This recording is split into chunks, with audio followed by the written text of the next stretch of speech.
coming up. In the Horn of Africa, years of drought have had the most devastating effects. Droughts and floods or weather extremes are actually pushing people to the brink of famine. A Turkish medical team makes regular visits to Somalia, in a region where diseases linked to malnutrition and the environment are a disturbing trend. Why are cleft issues common in Somalia? One of the main reasons is the pregnant woman should eat well during the pregnancy. Just 2 degrees is on. Now, imagine that the temperature is around 40-45 degrees and you are living under a nylon tent.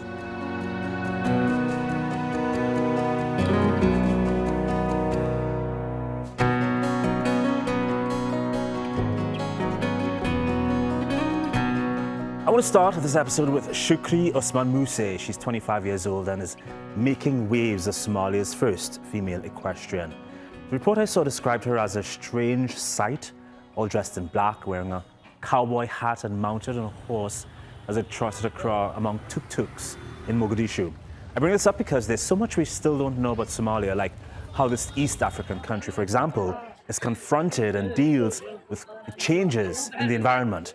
An important fact to start with, Somalia is in the Horn of Africa. We talked a lot about El Nino last year and its effect on the planet, particularly in areas that are close to the equator. El Nino is over. Does that mean the drought that we heard was happening in the Horn of Africa is also over? Not exactly. What we've had is cyclic events that actually start with drought. And then when you have rains, you have floods. And if you remember, the Horn of Africa suffered its worst drought in 40 years, where millions of people were forced to live with food insecurity and many became displaced. And that was actually largely caused by climate change. And as we were recovering from that drought, we got rains, but the rains ended up resulting in floods. And so this part of the world that has contributed the least to the climate problem is bearing the brunt of the crisis and is not getting much help. The knowledge, the technology, particularly around predictive capacity to know what is likely to happen, there isn't much climate forecasts that are reliable. And when it comes to building, sufficient adaptive capacity to be able to withstand some of these predicted changes, we don't have much of that. So droughts and floods or weather extremes are actually pushing people to the brink of famine in this region. What we're seeing is untold suffering that climate change is causing all around us. So, by my understanding, around 30 million people, the lives of around 30 million people in Kenya, Ethiopia, and Somalia, their lives were made incredibly difficult because of the drought. Tell us exactly where you are and what that experience was like for you, for your family, for your friends even. So we're talking about communities that are largely dependent on rain-fed agriculture. And because of the increased incidence and severity of these weather extremes, the peoples are actually losing their lives. They're losing their livelihoods. These weather extremes are actually ravaging lives and livelihoods in a way that, we can't actually meet the basic needs, including food and water needs. Mohamed, a plan called the Great Green Wall Initiative was meant to restore more than 150,000 hectares of land. Did it work? Not much yet. It's one of those creative investments that have been made to help reclaim land and create a buffer to protect people, but nothing much has happened yet. The impacts of the climate crisis are being felt across the continent, but the Sahel, together with the Horn of Africa, is on the front line and isn't getting much help by way of adaptation support. And so what we need to be thinking about is the solutions that these communities require and the resources that they need to be provided to ensure they can protect their lives, enhance their well-being, and be able to develop in a manner that is compatible with the changed climate. Let's focus on Somalia and how our actions impact that nation. Somalia has grappled with drought conditions in recent years that forced close to 4 million people to leave their homes abandoned their cows, goats, and land as they looked for food and water in urban areas like the capital, Mogadishu. Officials say the dry spell killed 71,000 people between January 2022 and June of 2024. A Turkish organization has been trying to help, specifically with health issues. Why does Somalia need Islamic help? As you know, Somalia, because of the political instability and interior conflict, last 3 decades, they are suffering a lot, and the humanitarian aid is increasing day by day. And after 2011, the climate change effects were increased and also still increasing.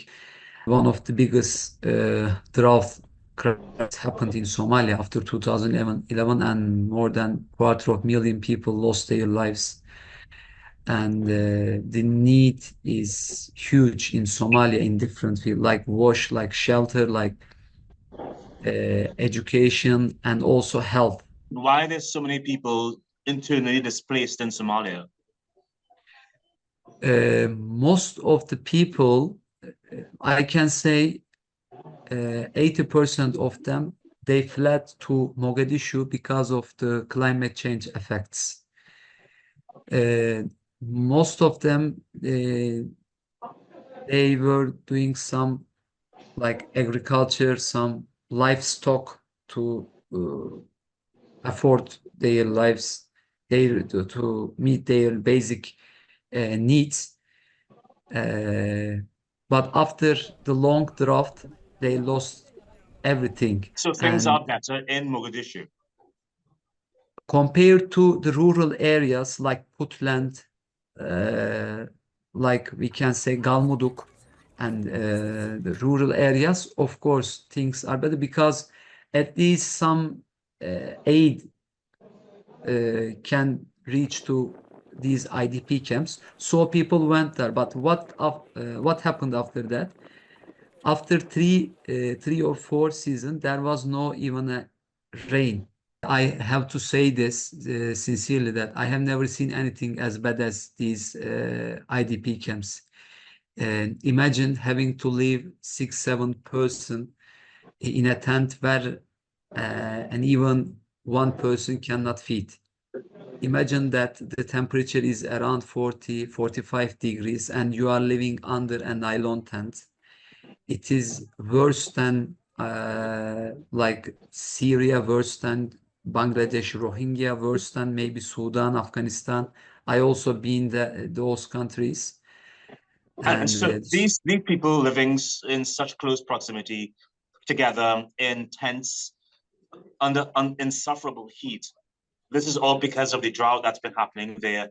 Is that exactly how the conditions are there now still?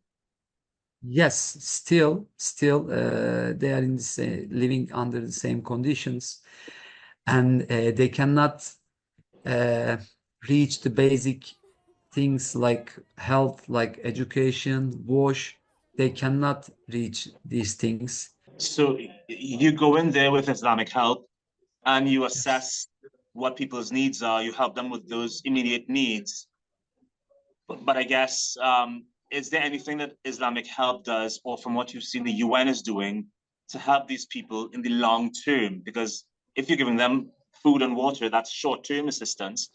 Do you know if anything's being done, even in collaboration with the government, to provide longer-term assistance for people, like maybe well digging, more permanent sources of water?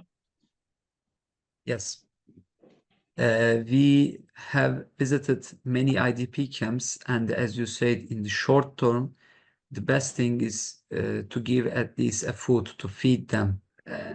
First of all, they need a proper shelter, like not temporary, proper shelter, and also they need at least primary health care. They need to reach to primary health care services. A pregnant woman should should get a pregnant control regularly, and if they have kids, they need to get a proper healthcare services, also to get proper education. For this purpose, now we are mostly focused health education and as well as the shelter projects. Inshallah, in near future, we will go again in Ramadan. We will go with some of the partner donor organizations, and we will make a detailed need assessment, and we will start some healthcare projects. Last year, for what we did, we brought two volunteer medical teams from Türkiye, and in three different branches: ENT, general surgery, and plastic surgery. We examined more than 1,000 people, and also we operated more than 200 people. And these cases cannot be done with the local conditions.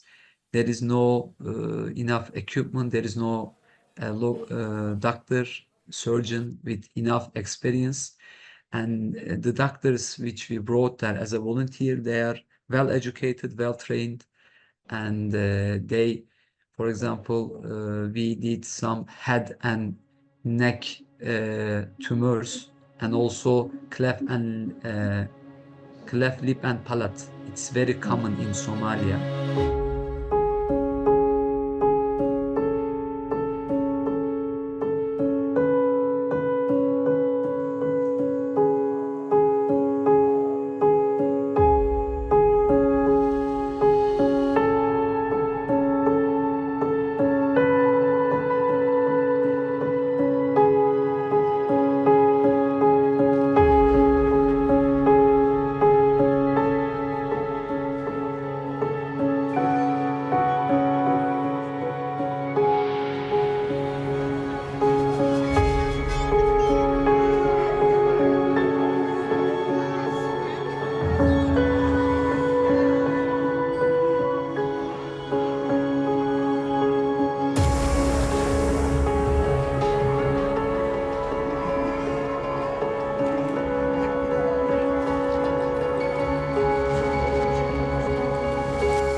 We performed some of these surgeries, and the best thing during all these services, our volunteers, they gave education to local doctors.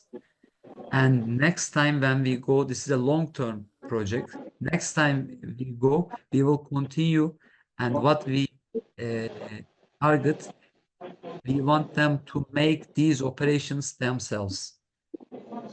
Yahya, why are cleft issues common in Somalia? One of the main reasons is the pregnant woman should eat well during the pregnancy. Because of the lack of some vitamins, this can be caused. Even in the developed countries, sometimes we can see such cases, but in Africa it's very common, because even the woman, a pregnant woman, it's 7 months, but the weight of the pregnant woman, it's 45 kg. It shows us she cannot feed well, she cannot even find enough water, and it causes such problems. We all been witness closely in recent years how climate change affects even developed countries like in Asia, Europe, and America. Also, we have all recently witnessed droughts and forest fires in Europe and also in our country. And of course, last 2-3 years, when we didn't have enough rain, we also worried about our future. Why do you do this work? It was, to be honest, when I was young, I loved to watch documentaries about Africa, about different countries. And while I was watching these documentaries, I was telling myself, if I cannot be like a soccer player, I should be in those countries, and I should do something for those people. I was always telling myself, and after I got married, I started search about this sector. My life completely changed after I started working in this sector. I always compare my conditions and their conditions when I sleep, when I have a proper shelter. I always thinking about them. Of course, psychologically, it's hard. What I saw in Türkiye earthquake, what I saw in Bangladesh Rohingya, and what I saw in Somalia IDP camps. But at least you know that there are some people suffering from different things, and at least I am doing my best for them.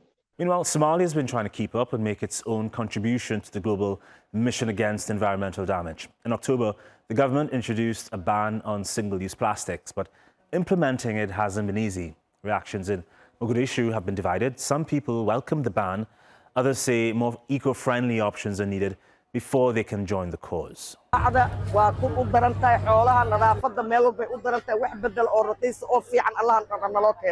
faraxsanahay mar haddii supermarketyada ganacsiga bataan waxa way qashin iyo malaweynayo xafash amarkii dawladda soo saartay oo bacaha lagu mamnuucayo dhinaca nadaafadana focuska lagu saarayo wadanka amada ugu faraxsanahay runtii aniga ra'yiga aan qabo xitaa dawladdu way la soo taxdo xilliga in la joojiyo sababtoo ah wadamada anaga aan la jaalkanaanay 2008 iyo 2009 iyo 2000 ayay joojiyeen ka hor anaga waxaan dawladda ugu dambeeyay u joojiyaan kamid ahayn wixii hadda la isticmaalayo ujeed waa baca mar hore magaalada yaalaan laakiin waxa laga mamnuuqay dekada inay ka soo degaan sida aan maqlayno plastic bags marka laga hadlaayo iyo eco friendly bags waxa u dhaxeeyo farqi aad u weyn ganacsatada runtii waxay ku qabaan cost badan uga baxa waxa laga yaabaa halkii bac oo plastic bags wuxuu ugu fadhiyaa kushin Soomaaliya oo u dhiganto 0.038 oo runtii cost hooseysa ah markii loo barbar dhigo eco friendly bags waxaa laga yaabaa halka xabo qofka ganacsadaha inuu ugu fadhiyo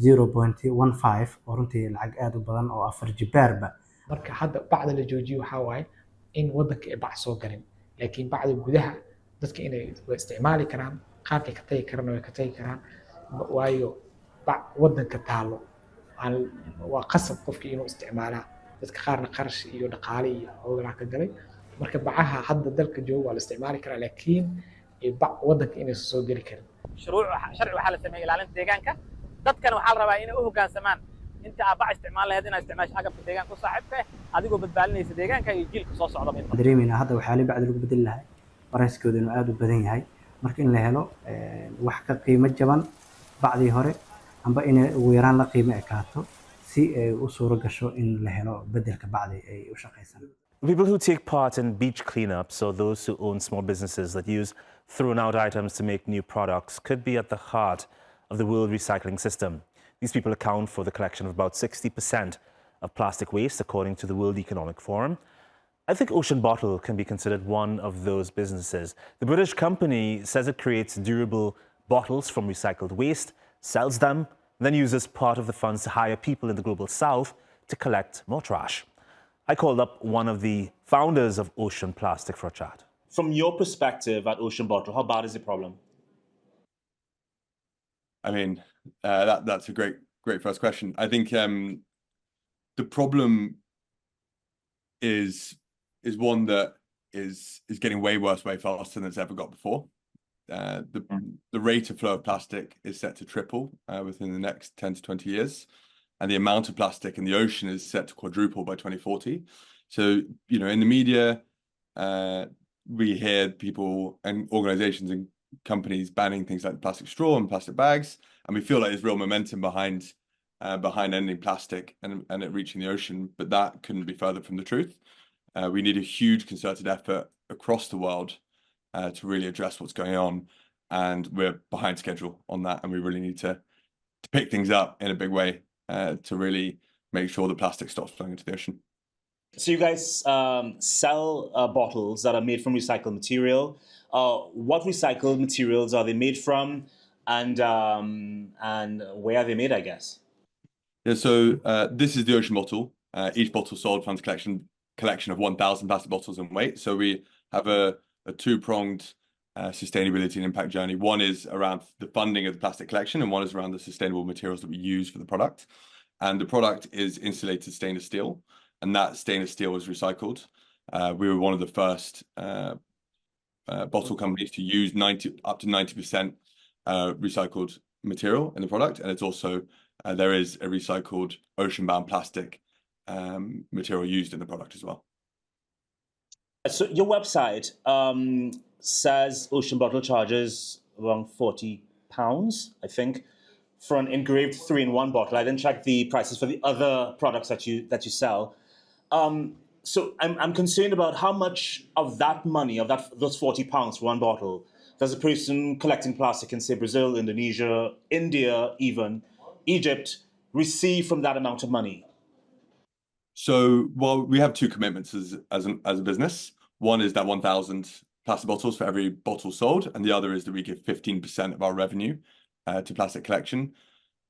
We are very proud of that 15%. You know, it's 15 times 1% for the planet, which, you know, is an incredible organization and movement, but it was set up decades ago with, you know, and as I said, things are getting way worse, way faster than they've ever got. So we really need a new vanguard of companies and movements to really drive progress.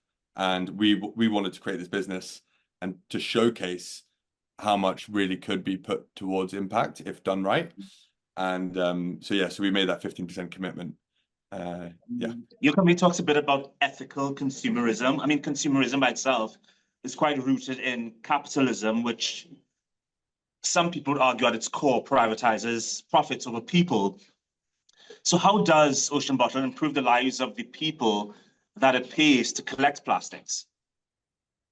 This is something that we spoke about at length, me and Will, my co-founder, and we speak about at Ocean Bottle on a regular basis. Of we are putting things into the environment, and you know the most sustainable thing is to do nothing at all. But you know we ensure that our products are net positive in the world, both environmentally and socially. And the way in which we do that is by working with organizations. The primary way we do that is, of course, through the funding of the plastic collection that we do in India, Philippines, Indonesia, Kenya, Egypt, Ghana, and Brazil, by working with local organizations and local groups to fund this plastic collection and making sure that the people who are doing the collection, because this is people powered, are paid at least a living wage, are provided social additionalities like microfinance, access to healthcare, school tuition, whatever they need in those local areas, we try to provide them. There was some cold weather known in the US as a polar vortex that traveled down from the North Pole and affected the southern states like Texas and Florida, regions that normally do not get snow. This meteorologist explains the cause. What happened this week in the Gulf Coast shows us we can't ignore winter either. We still have to be prepared for winter. And that means being prepared for a large variety of conditions, right? More than ever, we have to be prepared to spend a little and be prepared, right? Unless we want to be caught flat-footed. One of the problems with climate change is that we have to be ready for an expanding envelope of conditions, right? If you're on the Gulf Coast, you have to be prepared for the potential for hurricanes to be stronger because of warmer oceans, more fuel, right? You have to be prepared for heat waves to be more intense or frequent, and for heavier rains to be heavier. And all these things we're seeing happening. But you also have to be prepared for once in a while you could get a full-on winter storm like we just saw, right? It may not be 8 inches of snow in New Orleans again in our lifetimes, but it could happen, or it might happen somewhere else along the Gulf Coast. The big, I'd say, interesting and somewhat controversial topic is whether changes in the Arctic might be prompting the jet stream to behave weirdly and perhaps cause occasional outbursts of colder snow to get worse. And that relies on some analysis of the past, say, 20 or 30 years and looking at observations. They're trying to suss out how the jet stream is changing, how the polar vortex that's normally in the stratosphere above the North Pole might be sinking and cutting off over the US. And those are challenging analyses. And you also have to factor out that these things vary naturally, right? Over the course of a few years or even 10 or 20 years. That's our show. Before I leave you, did you hear about the heron in Brazil that got a plastic cup stuck in its throat? A few examples of how pollution affects nature are as clear as this. Thankfully, the bird was rescued by veterinarians in Rio. It was underweight as the cup prevented it from feeding. It was freed near a river in Recreo dos Bandeirantes.